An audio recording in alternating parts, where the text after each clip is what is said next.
Assalamualaikum warahmatullahi wabarakatuh. Masih di Bilqis Channel. Kali ini bertepatan tanggal 13 Mei 2021.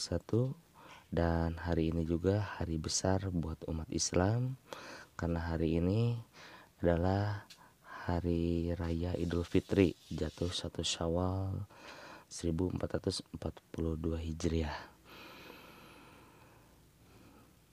Dalam video ini, Bapak Bilqis mencoba mengulas atau mereview kegiatan Islamik yang dilaksanakan tiap tahun oleh umat Islam, yaitu untuk mengerjakan sholat Idul Fitri.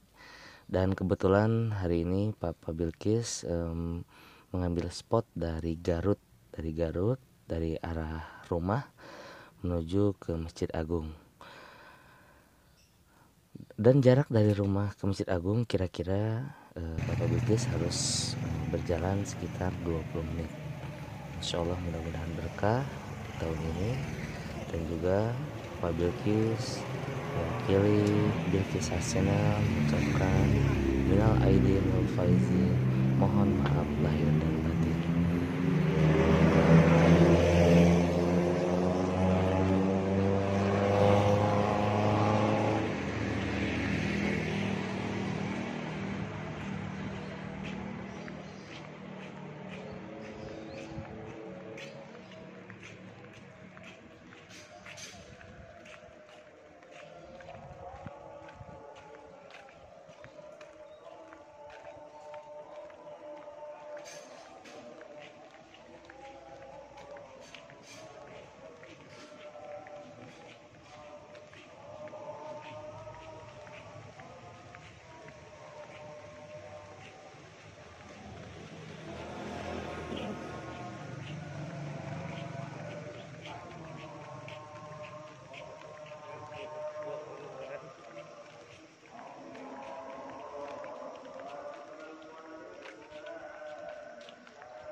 Dan pada kesempatan ini Bapak Bilqis ingin sharing bersama teman-teman ataupun menjelaskan sebuah keutamaan sholat Idul Fitri dan 8 amalan sunnah jelang sholat.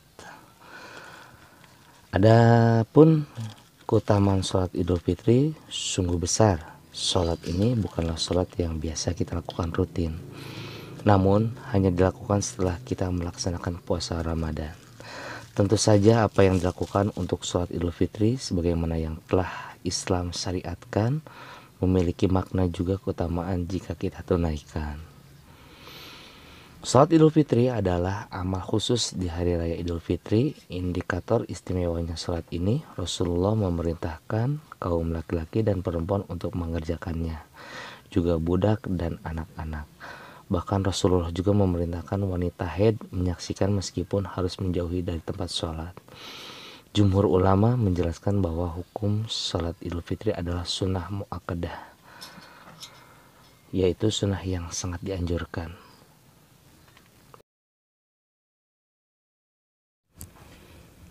Ada sejumlah hal yang dianjurkan untuk dilaksanakan baik sebelum maupun sesudah sholat Idul Fitri.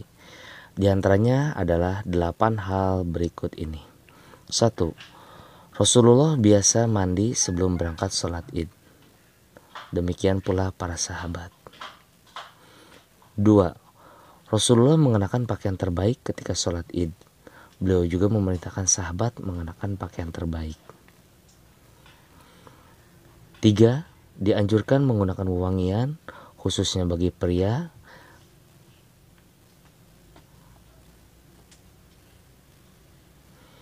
4. Rasulullah memerintahkan seluruh wanita untuk menghadiri sholat Id. 5. Disunahkan takbiran saat berangkat menuju tempat sholat. Di antara lafaz takbir, boleh 2 kali takbir, boleh pula 3 kali takbir.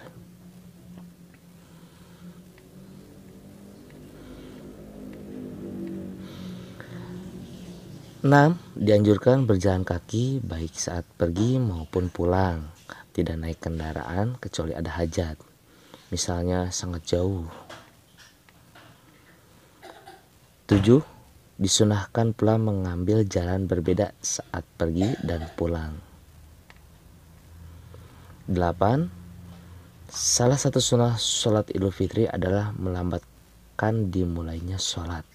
Hal ini dimaksudkan untuk memberikan kesempatan kaum muslimin mengeluarkan zakat fitrah. Terjatuh pada sikap penampilan dengan berpakaian yang mewah, berlebih-lebihan, mempersiapkan makanan pamer kemewahan, serta gaya hidup yang berbeda. Tahun ini pemerintah melarang mudik, bukan tidak paham terhadap hikmah dan manfaat mudik dan silaturahmi. Akan tetapi ada tujuan yang paling mulia, yaitu bagaimana memutus mata rantai COVID-19. Apakah kita ingin melihat negara kita seperti negara India, bergelimpangan mayat-mayat gara-gara terpapar COVID-19, jutaan orang meninggal dunia di mana saja, alat kesehatan sudah tidak terpenuhi kembali. Tentunya kita tidak berharap seperti itu. A'udzubillahi min dzalik. Kita tidak ingin usai perayaan Idul Fitri ini mengalami hal yang sama seperti negara India. Oleh karena itu, berbagai tarekah, doa, dan ikhtiar serta ratusan triliunan rupiah pemerintah keluarkan dalam rangka mengantisipasi COVID-19 akan gagal total gara-gara tidak melaksanakan atau tidak mentaati perintah untuk mudik ke kampung masing-masing. Islam mengajarkan untuk taat kepada hukum Islam. Aturan mudik sesuai dengan maqasid syariah, tujuan dasar berlakunya syariah. Imam As-Syatibi dalam ada 5 maqasid syariah. Yang pertama adalah hibdul nafas, atau menjaga jiwa, hibdul akal, menjaga akal, hibdul nasl, menjaga keturunan, dan hibdul mal, menjaga harta. Larangan mudik merupakan salah satu menjadi dalam rangka hibdul nafas, itu menjaga jiwa kita agar saudara kita di kampung tidak terkena COVID-19. Dari mimbar ini khotib mengajar kita semua, mari kita memahami mudik khususnya dari Yesus tadi. Jadi pulang ke kampung, pulang ke asal kita dilahirkan, dan kembali ke asal dari diri manusia, mengenali kita sendiri. Allahu Akbar, Allahu Akbar. Salah satu kami dari berita yang pertama, mari kita mudik agar kita semakin sadar bahwa kita adalah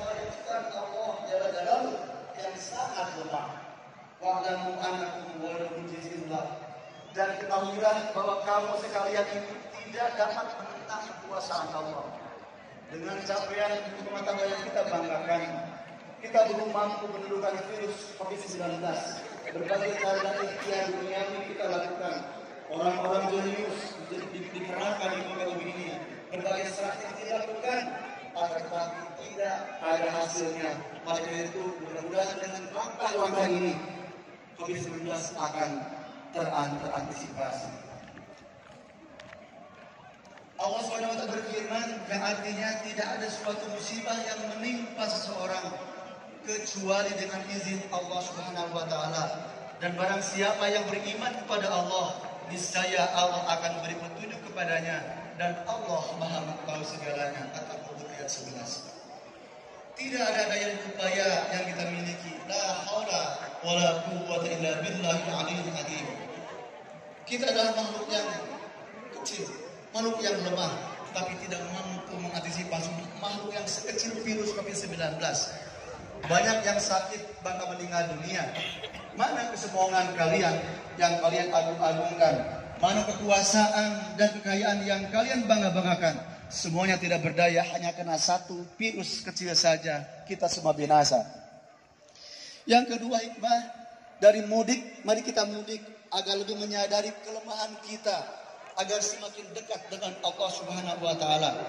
Makin dalam kita mengenal diri kita, kita akan semakin kenal dengan Tuhan, dengan Allah Subhanahu wa taala. Man arfana rabbahu. Barang siapa yang mengenal dirinya, maka dia mengenal Tuhannya. Ketika usaha lahir dan maksimal, usaha batin pun dalam tangan kita lakukan. Kita diwajibkan untuk bersabar dan bersyukur. Kita wajib meninggikan asma Allah, karena sesungguhnya sesudah kesulitan ada kemudahan, sesungguhnya sudah kesulitan ada kemudahan. Wa rafa'na lakal dzikra fa inna ma'al yusra, inna ma'al yusra, fa idza faragta fansab wa ila rabbika farghab. Kita yakin dalam setiap kejadian pasti ada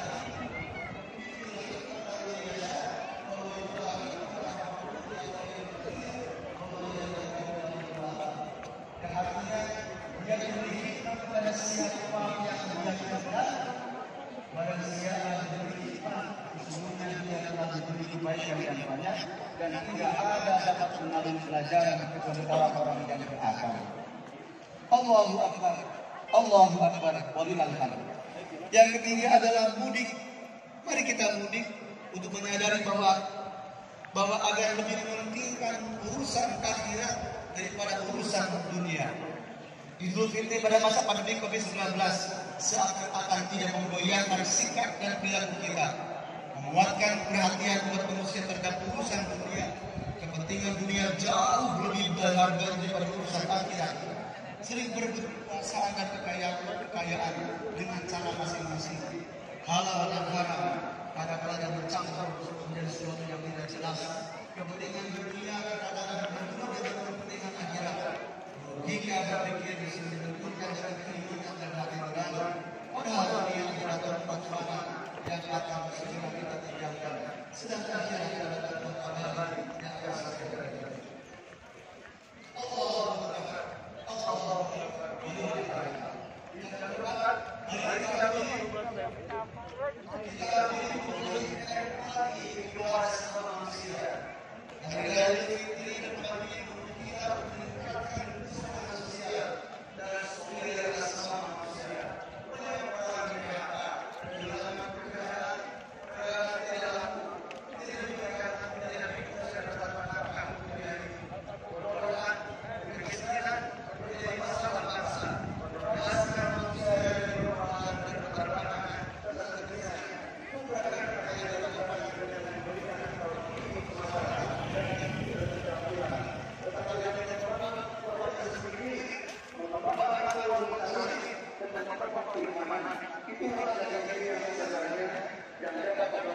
bukan kumpulan keberhasilan pendidikan bukan hanya dilihat dari kemampuan menjawab soal-soal dan ujian-ujian saja, tetapi dilihat dari jawatan keimanan, akhlak mulia, spirit serta melakukan yang terbaik dalam berbagai hal.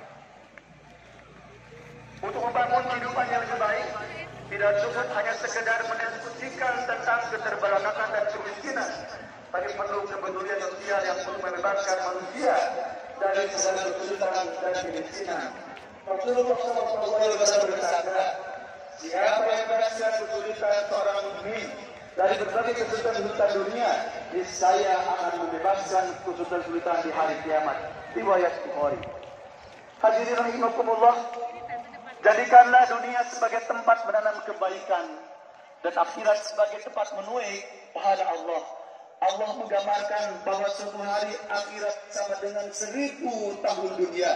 Orang yang cerdas adalah orang yang sibuk mengumpulkan perbekalan akhirat melalui amal saleh. Man amila sholihan fali nafsi wa man asa'a falaiha tsumma ila rabbukum turja'un. Barang siapa yang mengerjakan amal soleh, maka itu adalah untuk dirinya sendiri, dan barang siapa mengerjakan kejahatan, maka itu akan menimpa dirinya sendiri. Kemudian kepada Tuhan pula kamu dikembalikan. Quran surat Al-Jasiyah ayat 15. Berinfak, beramal soleh sebelum datang kematian. Wanfiqu mimma razaqnakum min qabli ayyati ahadakum al-maut fa yaqulu rabbana lawla akhartani ila ajalin qarib fasaddaqu wa aqum minas shalihin. Dan berjalanlah sekalian dari apa yang telah kami berikan kepada kamu sebelum datang kematian kepada salah seorang di antara kamu, lalu dia berkata, ya Rabb, mengapa engkau tidak menanggungkan kematianku sampai waktu dekat yang menyebabkan aku dapat bersedekah dan aku termasuk orang-orang yang saleh.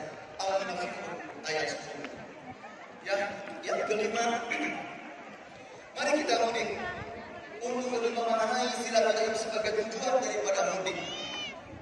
Ketika mudik untuk memaknai istilah mudik ini, jadi dekatnya perasaan dari antara saudara. Lebaran virtual, melalui telepon, WA, video call, Zoom, aplikasi lain bisa menjadi solusi alternatif yang aman, yang nyaman, tanpa macet dan tentu sedikit biaya. Kita akan memungkiri saat mudik sudah terjadi dengan saudara, tetangga sahabat dan hubungan baik yang masih ada antara saudara kita. Namun biar pandemi ini boleh jadi mungkin beberapa manfaat bagi kita antara adanya keselamatan COVID-19. Karena tetap menggunakan prinsip dan mengatasi memperbaiki dan masalah dari masyarakat kerusakan dijauhkan daripada manfaat. Tadi yang Allah Subhanahu wa Ta'ala yang kelima, mari kita memilih untuk mengenang jasa dan pengorbanan orang tua ayah kita, emak dan bapak kita. Hadirin, di hari kemenangan ini sepatutnya kita sebarkan salam dan mengaku kepada salam Allah muslimin. Jumpai orang-orang yang pernah berjasa untuk ibu dan bapak yang tercinta. Minta maaf videonya. Dengan Allah dengan memilih orang tua. Membenci Allah dengan membenci orang tua. Oleh karena itu, tunjukkan kebaikan dan kasih sayang kepada orang tua. Cinta Allah ada di balik cinta orang tua. Murka Allah ada di balik kekesalan air mata penyesalan orang tua. Jangan harapkan itu berkah dari balik kekayaan yang melimpah. Tidak ada hidup orang tua. Surga diharapkan bagi siapapun yang tidak masih menyisakan luka di hati orang tua. Orang tua adalah sosok terbaik yang diturunkan Allah SWT sebagai simbol kehidupan. Mereka adalah orang yang tidak pernah mengingat keburukan anak-anaknya. Sekalipun anak-anak bersifat sering melupakan kebaikan-kebaikan orang tua. Berbahagialah hari ini mereka yang akan berkumpul dengan orang tua. Mereka datang dari bulan Ramadan tanpa mengenal lelah. Mereka tidak peduli dengan pekerjaan yang luar biasa. Mereka tidak peduli dengan keinginan untuk dengan yang matahari. Juga mereka tidak peduli dengan badai dan cuaca yang tidak bersahabat. Yang tujuannya selalu tidak melepas hubungan dengan orang yang berjasa dalam hidupnya. Ialah ibu dan bapak, emak dan bapak kita. terbayar sudah segalanya setelah bertemu dengan orang yang pernah melahirkan kita. Inilah hari yang amat membahagiakan di mana anak dan orang tua bisa melepas kerinduan di hidup tua. Mereka disambut dengan pelukan, dikerapan dengan doa dan dengan air mata. Suasana haru, senang, sedih, bahagia bercampur menjadi satu. Di tempat yang amat bersejarah ini, banyak kenangan tersimpan dalam memori si anak. Mereka berjalan berngobrol dan bercerita tentang kenangan masa lalu. Di tempat ini mereka berserakan dengan kebudayaan dan sayang orang tua. Kini anak-anak sudah sukses di perantauan. Namun hati kami di balik penghasilan anak-anak akan mengingat doa dan tulisan main orang tua kita. Sekalipun ada orang tua menyadari bahwa bahagia anak-anaknya bukan milik orang tuanya. Kebahagiaan anak-anaknya boleh jadi hanya milik istri atau suaminya. Kebahagiaan mereka yang berbeda dengan keluarga yang sudah ditinggalkan oleh ayah dan ibu. Orang tua kita telah meninggal dunia. Ketika yang berdiri tiba, tidak ada lagi yang dikejar, tidak ada lagi yang dituju, tidak ada yang menanti menunjukkan kemenangan kita, tidak ada yang disuruh teman, tidak ada lagi yang menanti menunjukkan kemenangan. Yang ada hanya doa dan tetesan air mata anak-anaknya. Yang ada hanya kenangan bahwa hidup tua ini pernah dimanja, pernah disayangi dan dicintai dan dibanggakan oleh orang tua kita, ayah dan ibu kita. Yang ada hanya penyesalan, menyesal karena belum dapat membahagiakan orang tua ketika mereka masih hidup, menyesal karena masih ada janji-janji pada orang tua yang belum dapat dipenuhi. Menyesal karena ada menyebutnya cita-cita orang tua belum dapat dipenuhi. Menyesal karena sampai ajal menjemput dengan orang tua memakai hidup. Menyesal karena sampai ajal menjemput kalimat talbiyah labbaik Allahumma labbaik belum tersampaikan. Inilah penyesalan seorang anak yang berkepanjangan. Mereka mengatakan kepercayaan orang tua di rumah bersama mendengar kalimat talbiyah labbaik Allahumma labbaik. Kini semangat hanya bisa melepas kerinduan di atas kuburan dan bangsa keturunan. Bapak, setiap hari raya tiba biasanya aku membawa baju kesukaan. Sekarang tidak ada lagi baju kesukaan. Dulu waktu kau bikinnya, aku beli buku. Sekarang siapa yang menutup badan? Untuk kau itu, terasa tangan menembus kalimat terbiak untukmu. Kini setelah segalanya serba ada, aku menjadi orang kaya, kau telah berkenan Allah Subhanahu wa Ta'ala. Dulu kau ingin sekali mempertahankan kejayaan manfaatmu, tapi menurut kalimat itu ucapkan kau telah menghadap Allah Subhanahu wa Ta'ala. Dia akan menjalani api ini bertahankan kelebihan yang bukan tutup. Labbaik Allahumma labbaik. لبيك لا شريك لك لبيك إن الحمد ونعمة لك الملك لا شريك لك. Ya Allah, jadi Allah akan mengirim kau dan menyembuhkan ayat kami. Dititipkan keduanya. Biar tidak baik semuanya. Keringat dan jasad yang katanya. Dengan pengampunan. Dengan ridha dan kasih sayang. Catatlah ya Allah. Kedua sebagai kemampuan itu dalam mempertemukan kembali kami dengan keduanya dalam perjuangan. Alhamdulillah yang terjadi. Wa amanah wa amanah wa فإذا جعلنا يوم جعل الله يوم بالعيد والفجر وإذا رجعكم بالمسجد بارك الله لي ولكم. اللهم صل على سيدنا محمد وعلى آله وصحبه وسلم.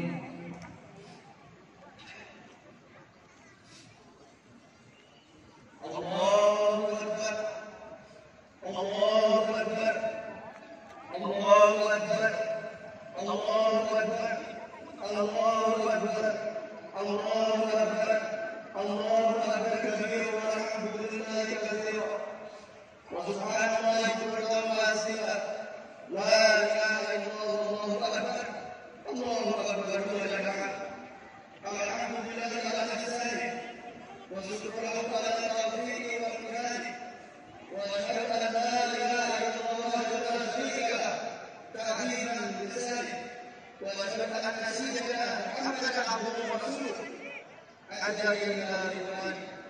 اللهم صل على سيدنا محمد صلى الله عليه وسلم وعلى آله سيدنا محمد. أما بعد، فيا أيها الناس اتقوا الله حق تقاته وانتهوا عما نهى وزجر. وقال تعالى: إن الله وملائكته يصلون على النبي يا أيها الذين آمنوا صلوا عليه وسلموا تسليما. اللهم صل على سيدنا محمد صلى الله عليه وسلم وعلى آله وأصحابه محمد وعلى أنبيائك ورسولك وملائكته المقربين ويرزقنا أن تطلع بالصديق أبي بكر وعمر وعثمان وعلي وبقية الصحابة والتابعين والتابعين التابعين وهم بإحسان إلى يوم الدين ومن معهم بإحسان إلى يوم الدين. اللهم اغفر للمسلمين والمسلمات والمؤمنين والمؤمنات والحج والحجات ربنا آمنا بما أنزلت وتقبل رسولا وقبلنا وشهيد. ربنا لا تزغ قلوبنا بعد إذ هديتنا وهب لنا من لدنك رحمة إنك أنت الوهاب. اللهم ادفع عنا البلاء والوباء والزلزلة والمحن والصبر والمحن وما ظهر من المنافقات عن بلدنا وقدر جارون عن بلدنا إندونيسيا هذا خاصة وقدر بلدنا مسلمين عامة يا رب العالمين. ربنا آتنا في الدنيا حسنة وفي الآخرة حسنة وقنا عذاب النار. تقبل منا ومنكم وتقبل يا كريم والحمد لله رب العالمين. والسلام عليكم ورحمة الله وبركاته.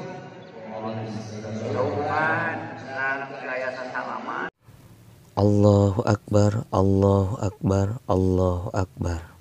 La ilaha illallah, wallahu akbar. Allahu Akbar walillahil hamd. Alhamdulillah, di tahun ini kita selesai mengerjakan sholat Idul Fitri. Semoga berkah liputannya, dan juga apabila liputan ini sangat bermanfaat untuk Anda, silahkan like, comment, and share, dan untuk memajukan channel kami. Sesungguhnya segala kekurangan datangnya dari kami, dan yang maha hak dan benar datangnya dari Allah. Terima kasih atas perhatiannya. Billahi taufiq wal hidayah. Wassalamualaikum warahmatullahi wabarakatuh. Eksklusif dari Garut di Bilqis Has Channel.